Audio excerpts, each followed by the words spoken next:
Gandhinagar CID ક્રાઇમે Bhupendrasinh ઝાલાની ધરપકડ કરવા માટે અલગ અલગ પ્રાંતમાં 4 ટીમો મોકલી.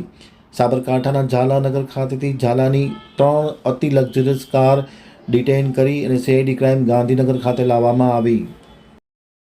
ગાંધીનગર આમતક ન્યૂઝ બ્યુરોમાંથી જે.કે. પટેલનો એક વિસ્તૃત અહેવાલ. બીઝેડ ગ્રુપ પોન્ઝી સ્કીમ કૌભાંડનો મામલો દિન પ્રતિદિન વધુ ગંભીર બનતો જાય છે. ભૂપેન્દ્રસિંહ ઝાલાને પકડવા માટે સીઆઈડી ક્રાઇમે કુલ 4 ટીમો બનાવી છે. એક ટીમ રાજસ્થાન તપાસ કરવા ગઈ હોવાની વિગતો બહાર આવી છે, જ્યારે અન્ય 3 ટીમો રાજ્યમાં અલગ અલગ જગ્યાએ તપાસ કરી રહી છે. ખાસ કરીને આજે અલગ અલગ પ્રકારની કાર પકડી પાડવામાં આવી હતી, તેમનો કબજો લેવામાં આવ્યો હતો અને 3 લક્ઝરિયસ કાર સીઆઈડી ક્રાઇમે ગાંધીનગર ખાતેથી ઝાલાનગર ખાતેથી પકડી અને ગાંધીનગર લાવવામાં આવી રહી છે.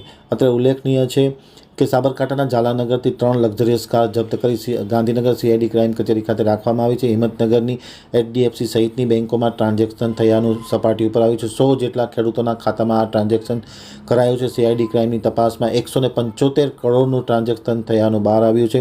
અત્યાર સુધીમાં 7 આરોપીની ધરપકડ કરી છે, જ્યારે મુખ્ય આરોપી ભૂપેન્દ્રસિંહ ઝાલા ફરાર છે, પરંતુ તેમની 3 લક્ઝરિયસ કાર કબજે કરવામાં આવી છે.